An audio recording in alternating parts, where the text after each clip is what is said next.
I tell everybody, it's health starts in your kitchen. That's you're going to be your pharmacy. You have control over, what you put in your food, how you prepare it, how you nourish your body. So it's definitely been an amazing journey. And what I have seen with food, the transformations just with food and lifestyle, I have never seen with any medications. This is the Healthy Lifestyle Solutions podcast, and I'm your host, Maya Acosta. If you're willing to go with me, together we can discover how simple lifestyle choices can help improve our quality of life. Let's get started. Today's guest, Dr. Evelisse Capó, will share with us her story of transitioning from a doctor of pharmacy to studying culinary medicine, becoming a Food for Life instructor for the Physicians Committee for Responsible Medicine, and also becoming an executive director of Spanish programs and culinary content for the T. Colin Campbell's Center for Nutrition Studies. I actually saw Dr. Evelisse Capó for the first time during one of those Spanish classes that was sponsored by PCRM. My mom signed up for that, and my mom said she finally understood what was being said because it was in Spanish. So I enjoyed having Dr. Capó on the show so much. And so, since we talked about PCRM, I want to let you know about the next series of classes that are available online where you'll learn about recipes and how to do groceries and basically how to add healthy foods into your lifestyle. Simply go to pcrm.org/diabetes class. Now, they have started June 14th, but it's an 8-week series, so you still have time to sign up, and Dr. Riss and I will be part of that class. As always, the full bio and the links for each of my guests can be found on the podcast website, healthylifestylesolutions.org. And thank you for listening. Hi, Maya. Thank you for the invitation. I'm so excited to be here with you. I'm so honored to have you here. And I've actually spoken about you in previous episodes. So I want to kind of give you a little bit of a background. My mother in 2020, when PCRM and I want to say other people collaborated to have the Más Plantas, Más Salud. When that program was offered that same year, right before the pandemic, I had flown my mother to DC to do one of the 2-day immersion programs that the Physicians Committee for Responsible Medicine offers because she's been living with diabetes for many years. So that was kind of an introduction for my mom to kind of have an experience of what it's like to go plant-based. But when the Spanish component of it was offered in 2020, she lives in Arizona. I live in Texas. So I signed her up and I said, let's both log in and let's both watch. And I'm telling you, Dr. Capó, that did it for her. That did it for her because it was in Spanish. And so this is why it's so important for me that you're here today to talk to us about who you are, what programs you're involved in, but also that you're bilingual. And I know that you're very, very active in several of the Facebook groups. So, long story short, thank you for all the work that you're doing. Absolutely. Thank you. I think that from the beginning of my journey in culinary medicine and teaching the community, it was very important to me that we really reach our Spanish speaking communities throughout the US and internationally because there are a lot of resources for English speakers, but it has changed. We have some now, but not quite what we need to be. So that has always been very, very close to my heart. Yes, I can definitely tell that you're very passionate and you're very involved. I think you're also involved with some of the translations that are happening in the Center for Nutrition Studies website. Okay, so let's just for people that may not be familiar with who you are, please tell us where you're from. I know that now you live in Florida, which by the way, I just came back from Florida. So Oh, did um, you? What part? very close to Vero Beach, just north Oh, okay. of Palm Beach. We have a sailboat there, my husband and I.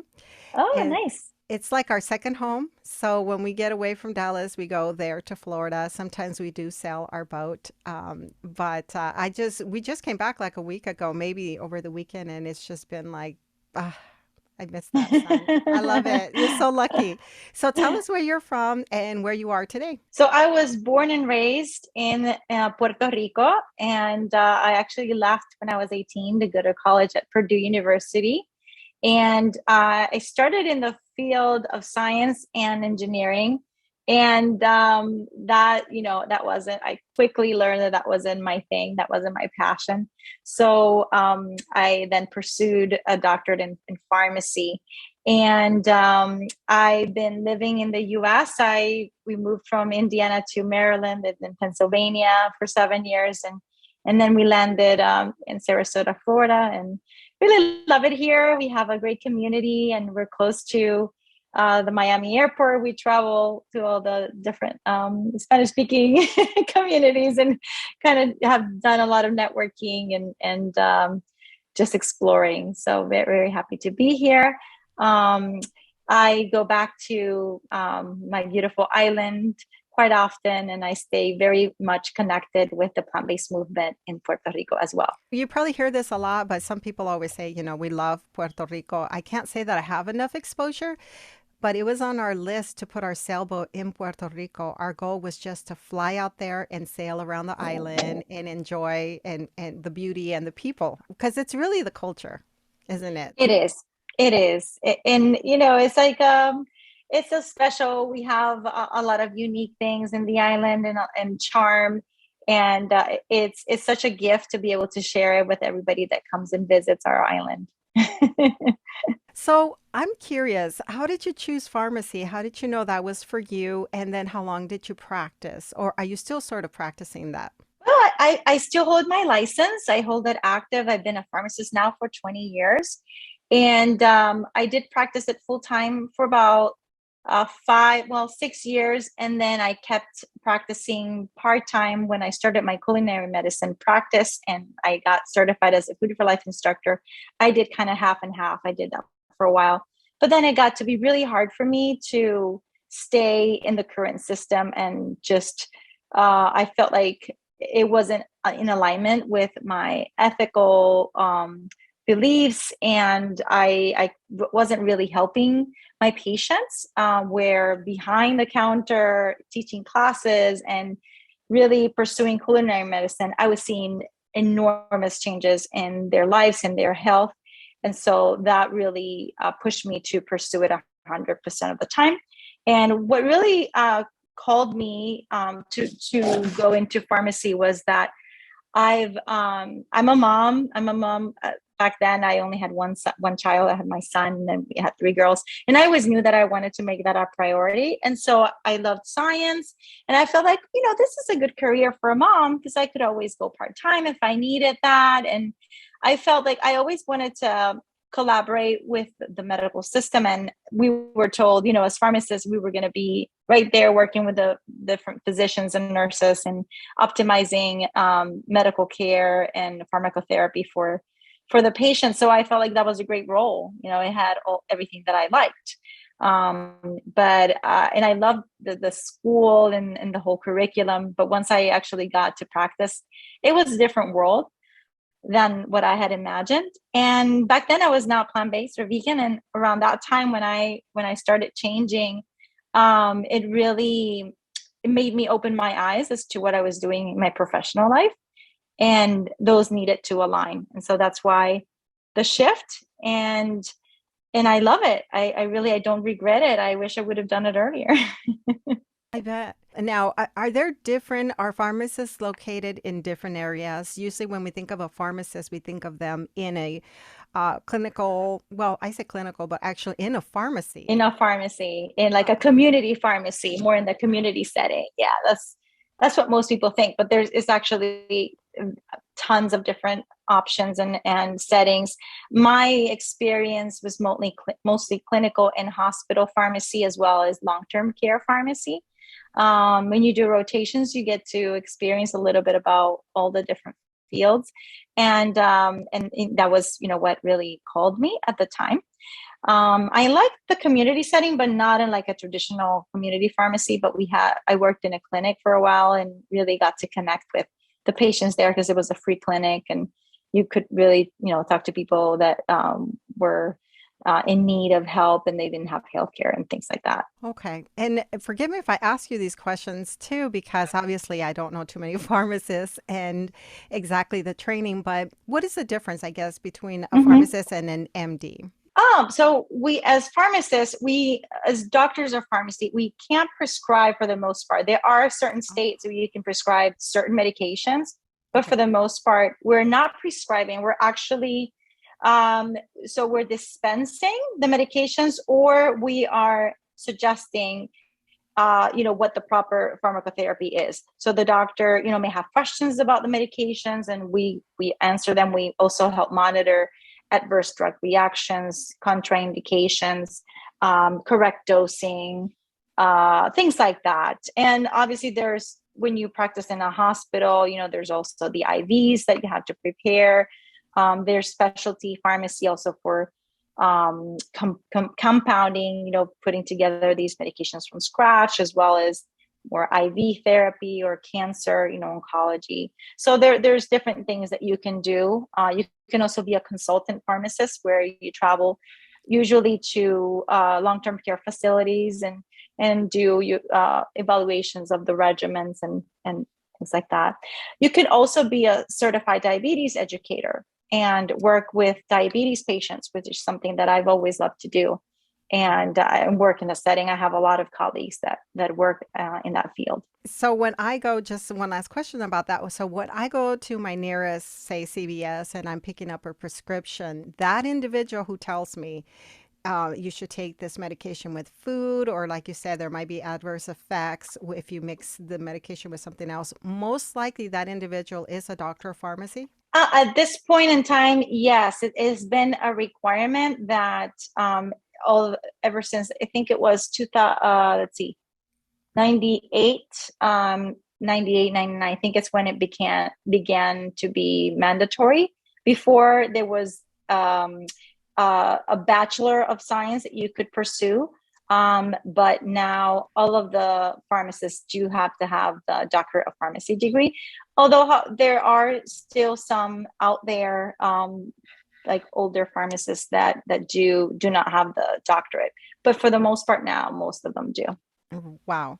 I'm fascinated by the fact that you transitioned over to using food, to prescribing food as Yes. opposed to pills. What a difference you must have experienced when it's like you wake up to this reality.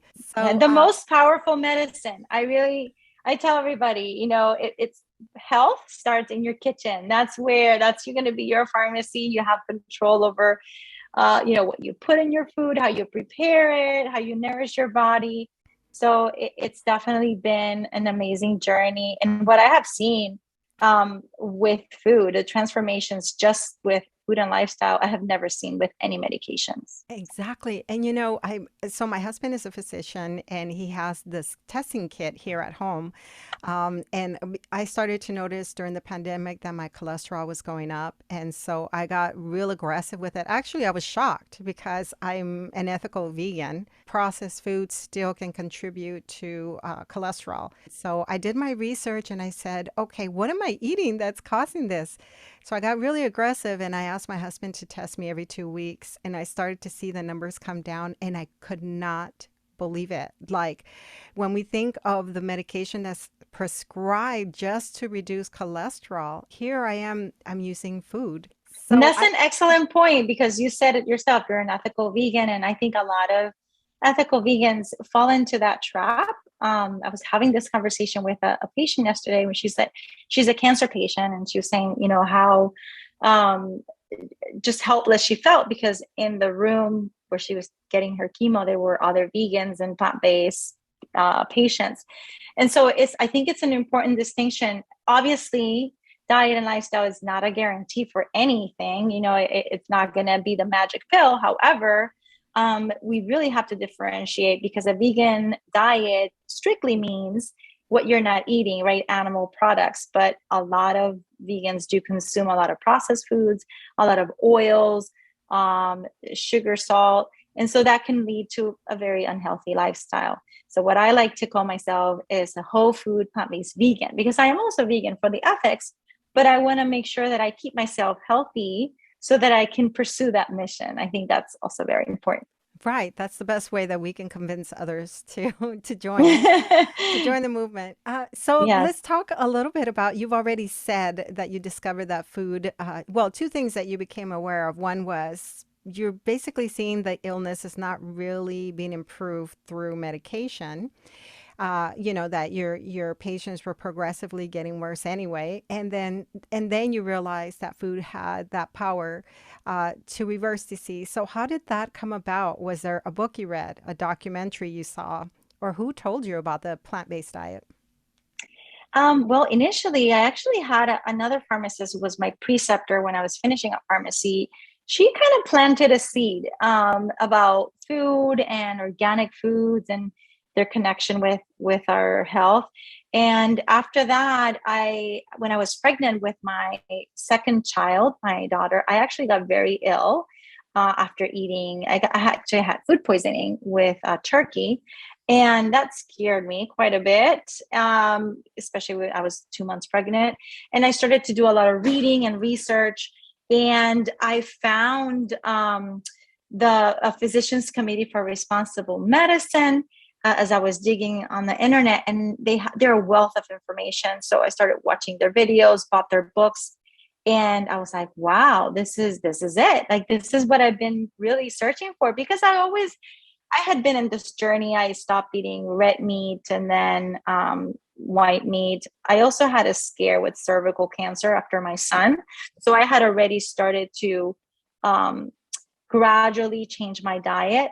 But it wasn't until I found PCRM that I truly understood the science and the evidence based information that was out there. And I wanted to be a part of it. It was like a switch went on, and then it was crazy, because back then my husband wasn't on board, and so it took us a while to kind of get him to understand that he's also a scientist, so for him to understand the data and to really embrace it. So for a while there, I was cooking 2 meals and trying to figure out where I was heading.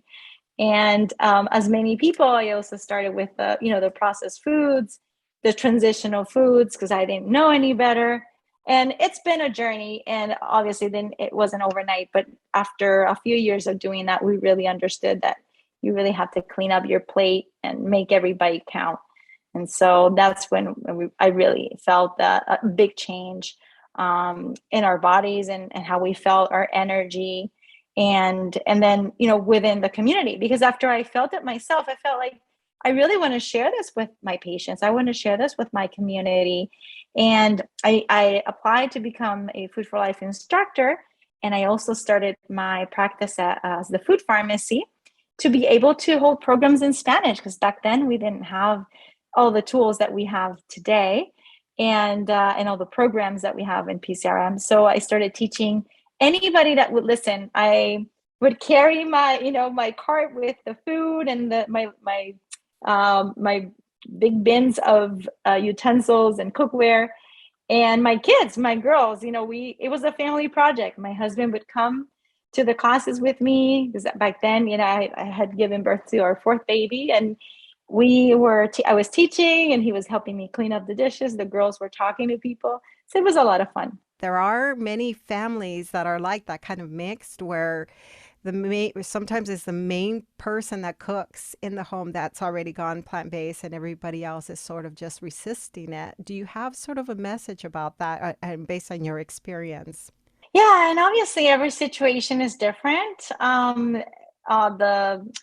The relationship and the chemistry and how you guys embrace things. And I think you have to be very patient. It has to come from a place of love and compassion with yourself and with your family, because we didn't grow up knowing this, right? So we have to sort of like let go of all those preconceptions that we had about food and about our customs and cultures and celebrations, and you have to relearn how to do all those things. And for some people, it's tough, that mental connection that we have, or psychological connection we have with food.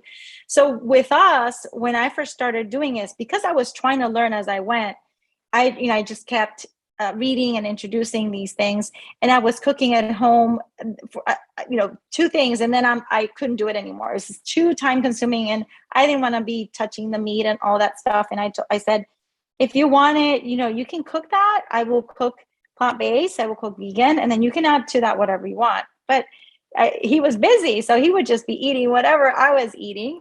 And our son at the time, he started to eat it and enjoy it as well. And then he started buying all these cookbooks, just giving me new ideas. I'm like, oh, he must be liking what we're putting together.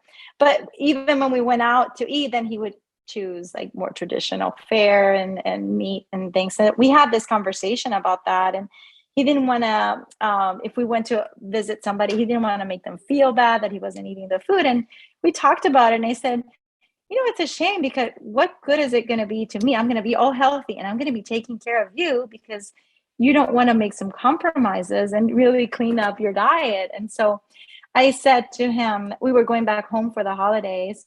And I said, for Christmas, all I want is for you to do this 100% for the 30 days. We were going to be away for a month. So just do this for 30 days. And I promise you, when we come back, you can do whatever you want. I just want you to really feel how amazing it feels when you're clean and you're eating plant-based. And so he did it. And when we came back, he was like, wow, this is great. He wasn't feeling inflammation and the joint inflammation, and he wasn't getting sinusitis every month. And then there was a PCRM gala that he wanted to come with me, and that was it. That sealed the deal. We listened to all the experts, and the physicians and the nurses have been doing this with their patients and sharing the data. And my husband was sitting there. I kept looking at him, and he was like nodding, like he was really into it. After that, it was like a new phase in our lives, because no longer was I the one carrying all that burden. Like, it was shared, and we continued the journey together. And he's more of an activist now than I am. Like, he's super into, like, he has the Sea Shepherd shirts, and he's an environmentalist as well. So when he really got that connection with the environment, then he just wanted to share it as well. So it was like we got married all over again. It is true. It's like this, I feel like the spiritual component kicks in where Mm-hmm. you feel so connected to life, to the planet, Yes. to the Beautiful. animals. It's so beautiful. And there was a time when I also reached that point, because my husband has two girls and they were younger. And as we know, many children have a hard time making the transition when they've Mm-hmm. been raised a certain way. But I put my foot down in a not very bad way, and I said, that's it. This is the Yeah. date when I will no longer bring in any more animal products. And what's beautiful about it today, Dr. Capo, about how we've been very consistent with how people see us with our lifestyle and the role models that we've been. His girls will sometimes come over. They're almost done with college. One of them is almost out. And so they now come and they tell us, oh, there's a vegan place here, or there's this, or you can eat this over there. So they're, instead of fighting it, they're inviting us. When they invite us out to dinner or something, that they always think of what we could eat as well. So I just love it, Beautiful. even though they themselves have not made the complete transition, but that's, being patient with people, I guess that's the key too. Yeah, everybody's on their own journey. And if you try to force it, or if you try to make people feel bad about it, sometimes they build a wall and they don't listen anymore. So I find our friends that have embraced this, our relatives, it has been because we do share the information. When they ask, we do share the information, but we just act as role models. And sometimes the people that you least think they're going to be doing it, Yes. they call you up and say, hey, I loved it, I want to learn more. And so it has been such a huge gift. Most of our friends and family, especially my family, have embraced the plant-based lifestyle. Oh, that's wonderful. So you mentioned sort of starting off with the Physicians Committee for Responsible Medicine, which is one of my favorite organizations as well. I've learned of so many people that are part of it or contributors or somehow involved with the organization, and we want to support PCRM as much as we can. So how was that transition when it comes to your work? How did you transition from being a pharmacist to then prescribing foods and then partnering with PCRM and CNS and all the things that you're doing today? So initially I started doing it part-time because I needed I still needed to pay my bills, and I wasn't sure how the classes were going to run and how many I was going to have. But very quickly, I started having waiting lists for my classes. So I started to teach in the community, and then also corporate wellness within like the school board and other groups. And they soon got really interested, and they were keeping me so busy running all over the place teaching the classes that I slowly started to cut back on my pharmacy, traditional pharmacy hours. But I still use it because I have private clients that I help through this journey. And so I use my pharmacy license as, to be sort of to help them throughout with their medical and pharmacological therapies. But that really was the key, just being able to get out there, network with people that are interested in bringing this to either their employees or their communities, and then also having classes for anybody, like in a health food store or at Whole Foods, back when Whole Foods had that availability. I don't think that they do that anymore. And then in 2013, I took the plant-based nutrition certificate from the T. Colin Campbell Center for Nutrition Studies. I was really excited to see the organization start and be able to take this course. And I became part of the team 2015 and did that, pretty much part-time teaching, being an instructor for CNS, and then doing the Food for Life. So 2013, you took the eCornell course, which I want to add, I've taken as well. And at first this was, I don't know, 2018. And I said to myself, what am I going to do with this information? But if anything, it's great information, excellent course to really be able to understand why going plant-based is important for our health and how we're helping the animals and the planet. So I just want to add, it's an excellent course. And then you joined the team in 2015. Did you see a need at the time that, this information is not as available in Spanish? I did. And being an instructor, I was able to connect with students from all over the world and also Spanish speaking communities. So I talked to my coworkers and we really, need to have this information in Spanish. And people were asking about the certificate in Spanish. And so we started that project to translate, quite a bit of content, recipes and articles. And we have a team of translators from Colombia and Venezuela and myself. And so we've been working at that, and we're pretty much caught up at the moment, close to being caught up, as we're always publishing new content. And then last year we started the project of started to plan the plant-based nutrition certificate in Spanish. So that's going to be coming out this year. We're actually capturing the videos, and it's not going to be just subtitles of the old content. I shouldn't say, because we just uploaded we just revamped our current certificate and have an updated certificate. But it's not just putting subtitles over the content in English. It's actually new content created with our physicians, our scientists, our dietitians that speak Spanish and that represent various communities. That's what I was going to say. That would be even more appealing. That's why it works. When I originally said to you that while my mother had attended the immersion program with me in DC, what did it was the Spanish version of it. So seeing, everyone. And at the time I saw when you were cooking with your daughter and I was just like, that was the first time I learned about you. So yes, tell us more. I think I interrupted you.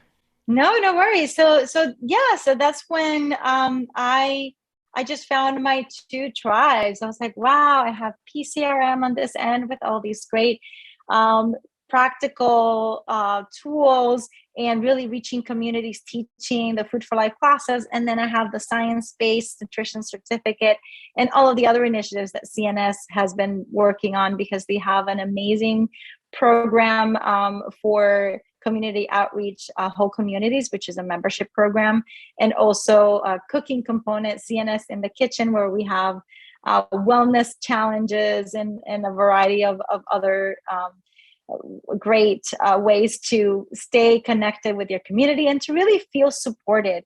So I think that's one of the things that I felt early on. As a mom as well, I wanted to make sure that I raised my kids with the best nutrition, and that also that they felt as part of a community. So I was reaching out to other plant-based families and connecting with them. I wanted to make new friends and for them to also have friends that ate very closely, the same way. So I think people, whatever age and whatever situation they're in, they want to feel connection. And even if it's not within your own community, just being able to online, have that connection and talk about what things work for you, what your challenges are. That's super important. Absolutely. There was when we were talking about community, there was a listener who sent me a message out of nowhere. Like it was very unexpected for me, where she was thanking me for this platform of having a podcast and said that she could identify with me as a Latina, that we come from this background of believing certain things, that, diseases are genetic or there's nothing we can do to prevent diabetes, like these things are going to happen. And she said, you've given me a different perspective.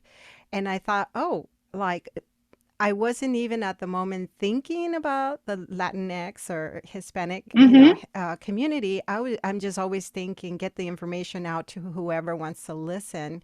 And that impacted me so much, that message, that this is why I wanted to have you. And I asked Katia to come back and some other Oh, people, wonderful. yeah, that are contributors, because I want you to know that you're so valuable to people. Like they need your experience as a doctor of pharmacy, as a food for life instructor, as a translator of all this content. They really need to hear from you.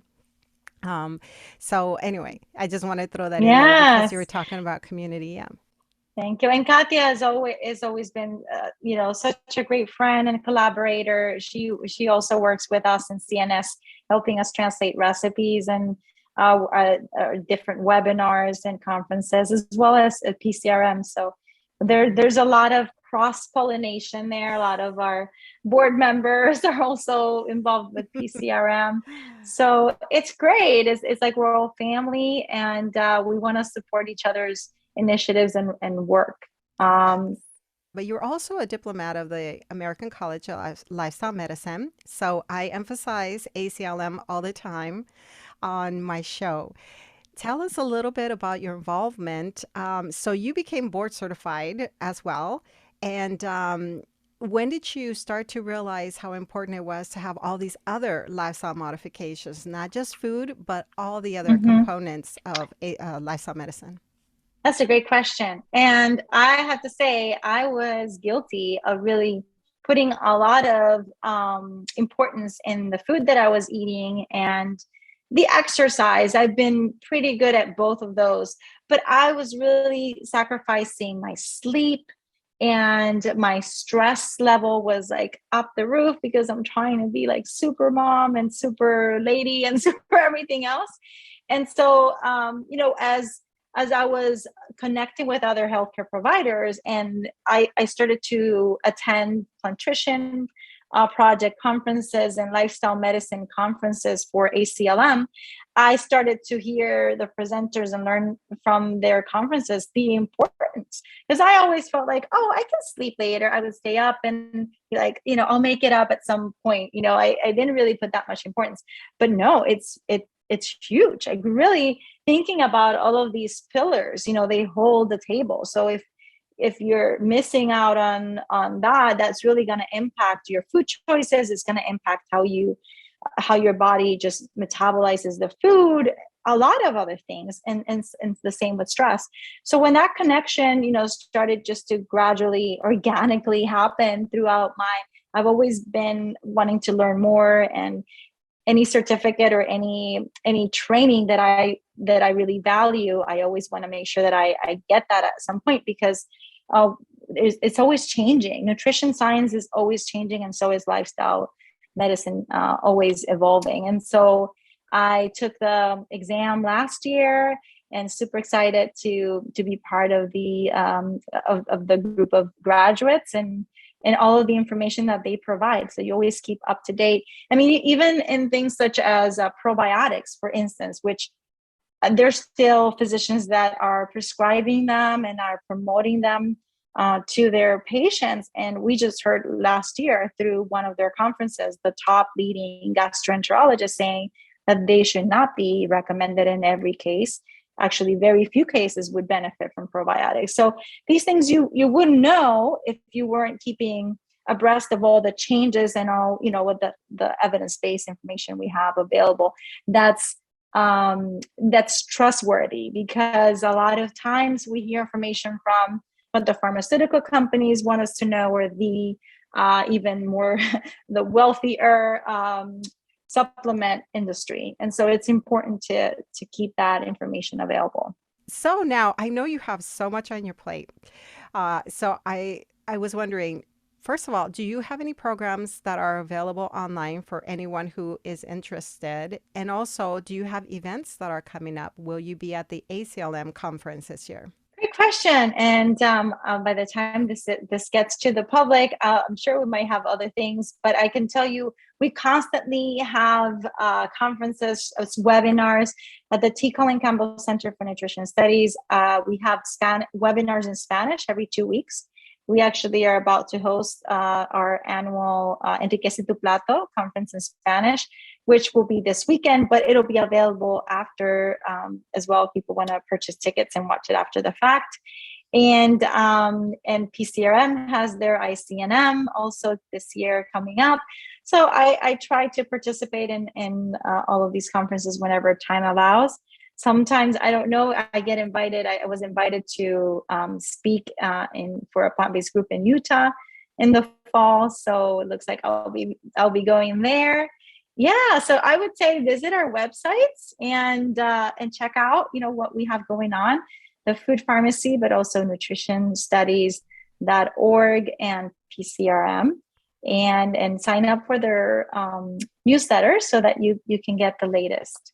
So when you were saying initially that you were giving your lectures and your talks, were you in a specific physical place, someone that you might have partnered with, or was it, say, at your own center where you were offering these classes? Yeah, I had a dream to actually have a restaurant and a lifestyle medicine center right there where I could teach my classes, and that hasn't happened yet. I've been just mobile, going to people's homes, going to community centers, hospitals. My work at the center and PCRM keep me quite busy. So I would need somebody to work with me to actually manage that whole brick and mortar place for that to be able to happen. My daughter, well, my second daughter, third child is actually going to college this year, and she wants to go into medical school in nutrition. So maybe one day when she's done, we can partner up and have her center. But yeah, for now I'm just mobile, and I work out of home with for all these initiatives, and thanks to the Zoom and all those other things, I even teach classes remotely. But in my community, yeah, there's always speaking engagements. Obviously, over the past couple of years, things have been kind of different, but things are starting to happen again, and I've been getting invitations, so it's all good. You mentioned your daughter interested. Did you say she wants to go into medicine? Yes. That's Yes, beautiful. yes. They're all different. My oldest is a computer guy. He's already graduated. He's 25, and he works. He's a computer science. And my second child, my first daughter, is a dancer. And so my third one wants to go into medical school in nutrition. She's starting this fall at University of Florida. She's so Service. smart, and she's been part of it since she was a baby. She's been going with me, and she loves to cook too. We thought she was going to be a chef at some point because she's she Yeah. cooks for us quite a bit, very Yeah. creative in the kitchen. And she and her friends are plant-based. as well. So she's very motivated to continue just that legacy and educate her patients. That's right, the legacy. That's wonderful. Okay, you've mentioned actually, now that you talk about cooking and going back to culinary medicine. So I've had Dr. Colin Zhu on the show, who has a background in culinary medicine. He was able to explain a little bit about that, but I don't know too many other people that have that training. So would you like to share a little bit about that with our listeners? You're able to use culinary medicine to really tweak someone's diet to get them to optimal health. Yeah, I mean, you got it. That's exactly it. So it's not just teaching cooking classes, just to prepare something delicious and showing them techniques. So that's totally different. What we focus on with culinary medicine is cooking with a purpose. So, everything that we prepare, everything you eat, works together to help heal, help to prevent different conditions. Um, Herbs are magical. There's so many just powerful foods in the plant-based world. And I don't really think that they are superfoods. Some people are like, oh, what do I eat for this and that? And obviously there are foods that are very high in flavonoids and other phytonutrients. The cruciferous vegetables, for instance, are off the charts, as well as focusing on high nitrates for good cardiovascular health.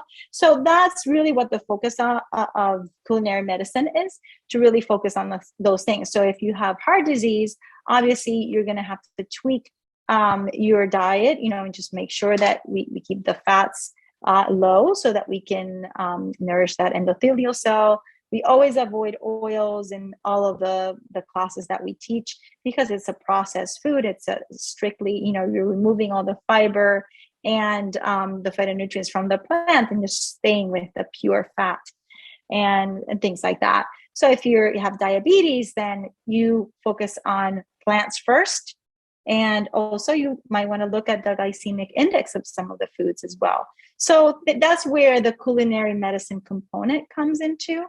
And even within a common cold, like there's so many things you can do to help yourself relieve symptoms, to be able to boost your immunity without having to take any pills or any drugs. So, excellent point, by the way, when you talked about these foods not necessarily being superfoods.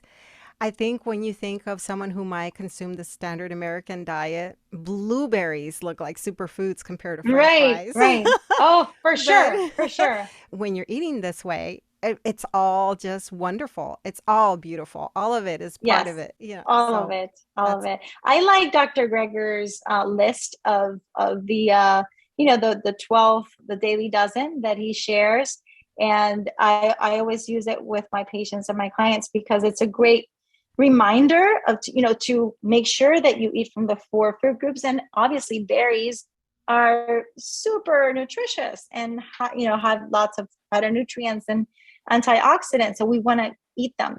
So it's just a good way to reassess. I know sometimes we're busy or if we're traveling, and if I don't eat my big bowls of salad and my fruits, I'm like, I'm missing something. I need to reassess, go back. And that's just, a great tool. But I think sometimes we get lost into, especially, and I find that with our Latinx communities, we see all those commercials about those power juices or the super juice that you take in, 3 cups a day to help get you, to lose weight or to feel good or, reverse diabetes, whatever that might be. So that's why I always are very cautious about, so for instance, goji berries are great, but they're not the magic pill if you're eating a lot of unhealthy foods as well. And by the way, I know you have so much on your plate, but is there a podcast for you in the future? Ooh, I would love to have a podcast. Yeah, I have actually talked about having one, especially for our Spanish speaking communities, as we have a few, but I don't think we have one focused on plant-based nutrition like that. So yes, I would love that. Maybe I can get some ideas from you. Yeah. The reason I ask about the podcast, though, is when I was looking for resources for my own family, what shocked me was that I saw more in Spanish related to keto diets Mm. And you probably could understand this, that many Hispanic women are into dieting and the latest fads. I've seen it a lot in Mm-hmm. my own family. So maybe I should just say Yes. my family. Lots and lots of dieting. And then you have celebrities.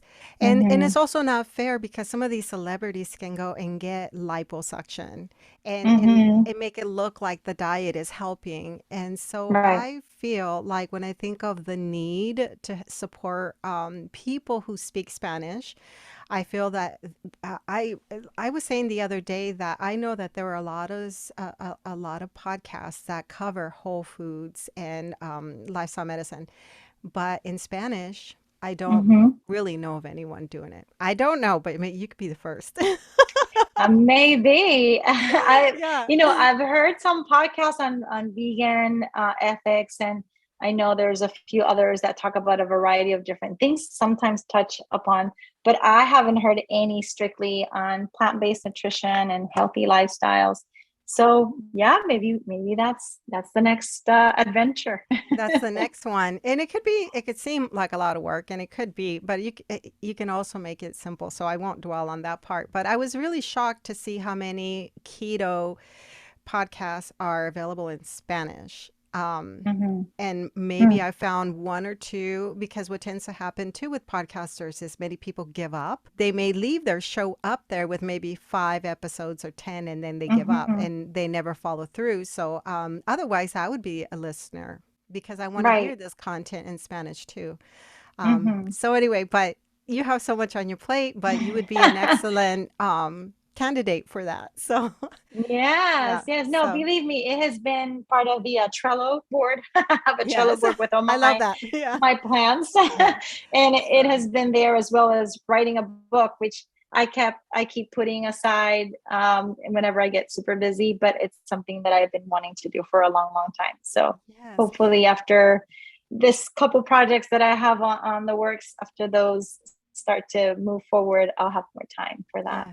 Is there anything else you'd like to share with my listeners? And what is the best way that they can reach out to you and learn more about you?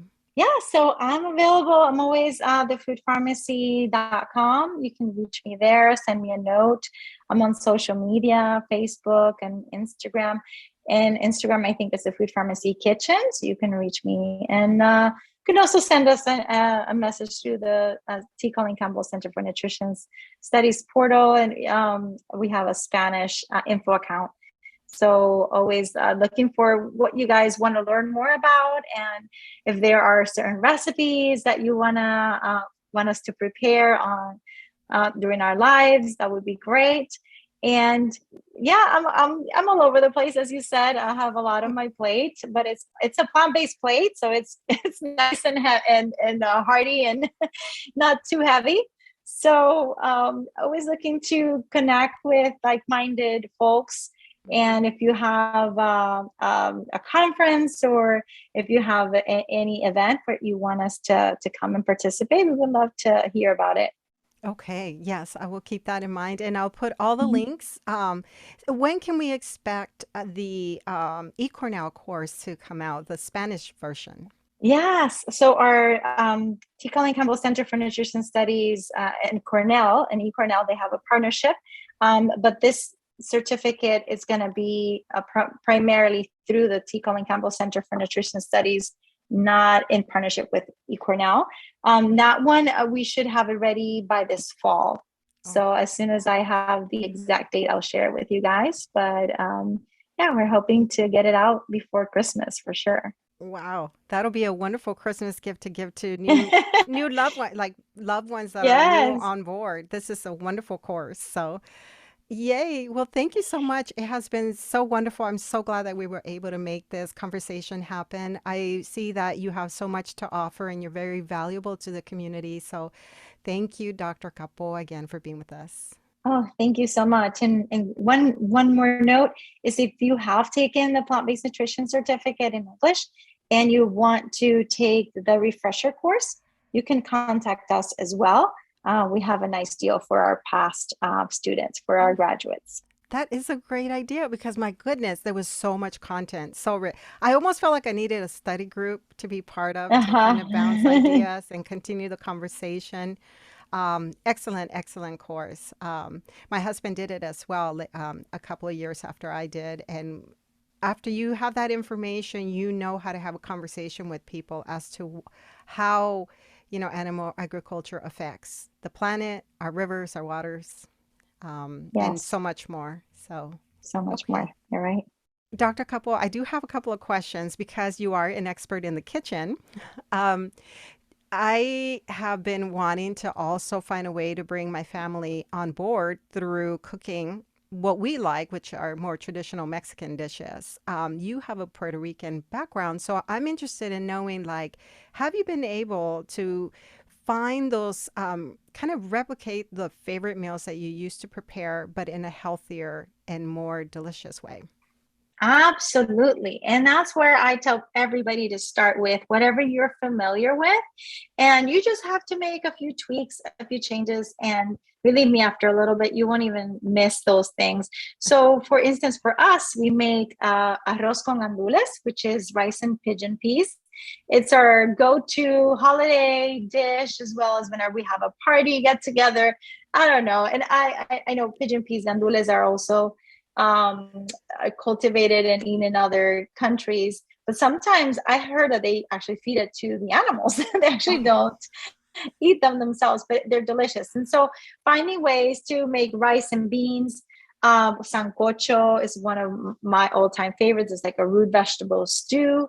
And just you take out the meat, you keep the vegetables, and also add lots of fresh herbs. I always add cilantro, lots of garlic, and to give the beans that meaty taste or that smokiness, I add a little smoked paprika or liquid smoke, and that really does the trick.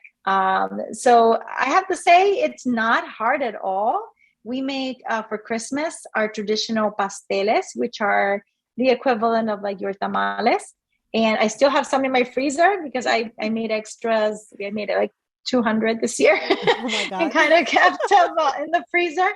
And so going back to that, I love Mexican food.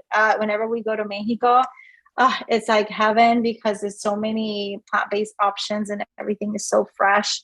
And so I feel the same when I go to Colombia. It's just going back to our roots and just tweaking, taking out some of those animal products. It's not really that hard. Mushrooms are a great substitute for meat in a lot of recipes. Jackfruit can also be used. Mhm. I use a product called soy curls, which are dehydrated soybeans and made into strips. And I use those quite a bit because they're a little chewy if you want to have that chewy consistency, like Mhm. chicken or something like that. And root vegetables. So that's nyame, the malanga. Those are heaven. They're really good. When I mentioned that I saw you in Más Plantas, Más Salud, it was the ceviche that got me. I saw you do a ceviche. Oh, And I was like, yes. yeah, that was the first time I saw you can actually do it without fish because I was mainly more of a pescatarian and that was what I prepared. Ceviche was my Mm-hmm. thing. Then I saw you do it and I said, what? Really? Could that really taste delicious? So, can you tell our listeners what you put in the ceviche? Yeah, so the first time I tried a plant-based ceviche was actually in Tulum. We were in a in a vegan fast in Tulum, and they were serving sprouted lentil ceviche over corn tortillas. And I was, wow, this is amazing. I probably ate like 10 of those tostadas. And it's so refreshing. It was hot. It was in the middle of the summer. So you can make it with any base. You can make the ceviche with mushrooms, or you can make it with sprouted lentils, or you can make it watermelon. I've seen ceviche with mango. And it's just so, what is it? What gives the ceviche? It's the lemon juice, like that lime or lemon juice with a little bit of vinegar. And I like to use the apple cider vinegar. And then the onions, the tomatoes, Mm, carrots, yes. and cilantro. And what else do I add to mine? Yeah, I mean, it's a pretty simple combination. Okay. and just let it marinate. You want to really let it marinate, and it's great. Like my little one is not little anymore; she's 15, but she's probably the pickiest of all my kids, believe it or not. And she's been plant-based since conception, all every. And so she didn't want to eat sprouts, but I make that ceviche with the sprouted lentils, and she loves it. So Oh it's my just finding a goodness. way to incorporate it. Yeah, I recently bought, again, I'm always looking for resources in Spanish, and I recently found some kind of a little bit more like traditional Mexican cookbooks that are plant-based. Not always the best because not everybody takes out the oil, but Right. I saw that you can do ceviche, and I almost want to show you the books, but I don't know if have you gone and purchased any books online related to like Mexican or Latinx cookbooks? Not Mexican. I did buy. I have a. I'm addicted to buying books. I Me can't help too. it. I go and I buy books, and I've been trying to get them digital, but I still want to see and touch the book. So I have tons and tons, Yeah. and I have some on tacos, but whenever we travel, I do buy books. And I did not buy when I went to Mexico. I didn't buy any books. So if you have some that you recommend, I would love to know. Even we can tweak Yeah. the oil. I mean, that's not a problem usually. So I decided to make two ceviches from both books. One had Okay. it raw cauliflower with all Mm-hmm. the ingredients, and the other one had cooked cauliflower with all the ingredients. And so I made two big batches. And I Mm-hmm. asked my husband we did a tasting, and A it turned, tasting. yeah, it turns out he likes the raw cauliflower. I like the cooked cauliflower. But what impressed me was how delicious it was. Great. So that was my first ceviche, plant-based ceviche. I Okay. haven't tried yours Mhm. yet. Because I don't always have time to cook. But anyway, I Yeah. love this whole going back to the kitchen and cooking foods that would be more traditional to us. For you, if you're the recipes that you contribute, are they Puerto Rican traditional dishes? I contribute mostly Puerto Rican, but I also, whenever I travel and I learn, like I went to Bogota, Colombia for the a whole expo that we did. And I was welcomed with a bowl of ajiaco, which is their Colombian potato soup. And wow, I love soup. I could eat soup every day. Me too. And so I'm like, I need to learn how to make this. So I learned how to make my own version. I'm sure if a native Bogota chefs came and said that's not exactly, but I just tweaked it from what the recipes that I found, and so I shared it. I also have a vegan paella. Paella was my go-to when I was growing up, and every time we went to a Spanish restaurant, we'll have paella. So I wanted to have a version that was very clean. So I make mine with rice and quinoa, and I put tons of different veggies and obviously the saffron. Uh-huh. I also came up with a mango, which is from the Dominican Republic. So I do a little bit, I shared some carnitas, tacos with the mushrooms made carnita style. Yeah, I think Mexican food is one of my top favorites.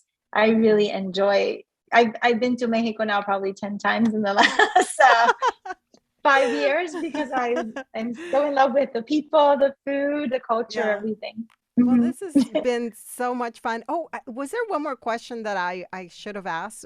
Do Okay. I do you still practice prescribing medicine? But yeah, I think you probably covered that. Yeah, because my question on that one was, do you, and I think you kind of explained a little bit already, but I wondered if you prescribe medicine, but you said you really can't. There are some that we can, but it's very minimum as a pharmacist for the most part. It's Yeah, it's just helping give recommendations and obviously dispensing. So we're like the gatekeepers of the meds to the patient, to reach the patient. that's right. But I don't work behind a community pharmacy anymore, and I just help people, when they come to me in the community and they have all these meds. Obviously, we work with their physician to come up with the best plan to try and reduce dosing whenever they need to.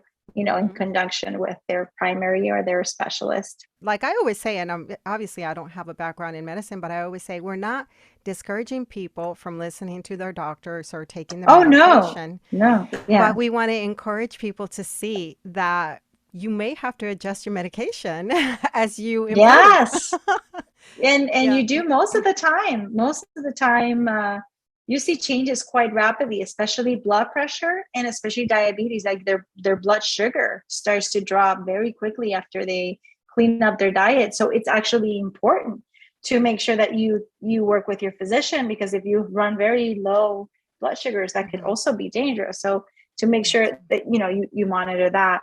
On a personal note, my daughters, so we all have, we all talk about the genes and what genes we inherit. And two of my daughters have autoimmune disorders. Actually, they have the genes for it, and at some point, my second daughter, she developed psoriasis. And how did we treat that and manage that? Through diet. So she tweaked her already very clean plant-based diet.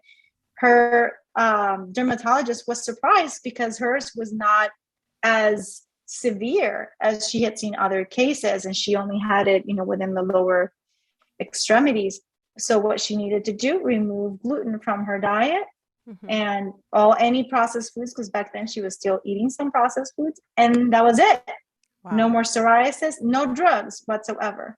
Wow. And yeah, and so my little one has skin lupus, Okay. and she just had like this little lesion here. For a Mhm. long time I thought it was like eczema, or and so we didn't really do much about it, but it just bothered me that it was just there and it wasn't disappearing.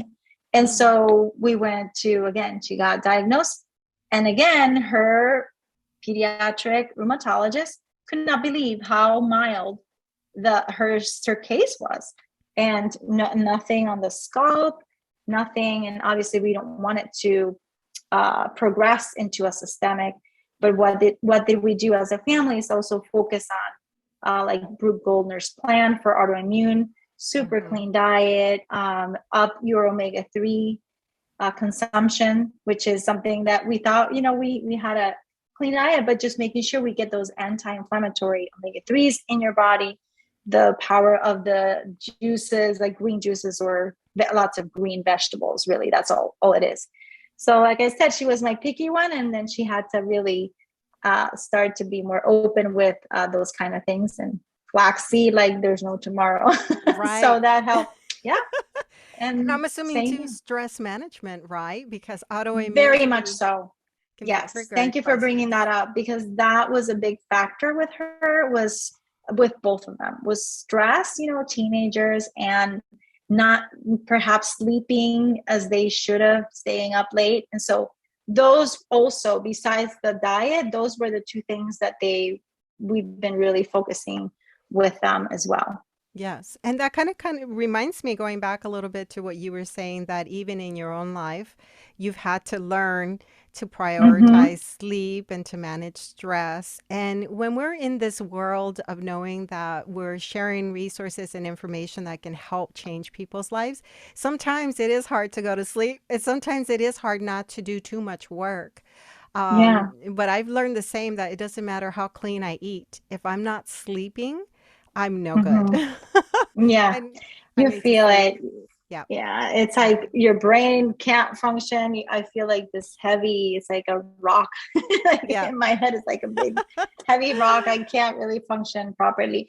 But Yeah. growing up, I didn't understand that. I came from a family of night owls, my grandmother, my mom, and those habits are sometimes really tough to break. So it's Mm. it's good, better not to start. Yeah, I know. I'm a night owl. My husband is too. He's worse though. So it's uh, but it's also a time when I find that it's like I can come down off Mhm. In the evening, you don't have access to running errands, right? You're not everywhere. Yes. You're just at home. So it's downtime, but it might last a Hmm. little bit longer. But yeah, this was great. Lots of information. You got me so interested in food.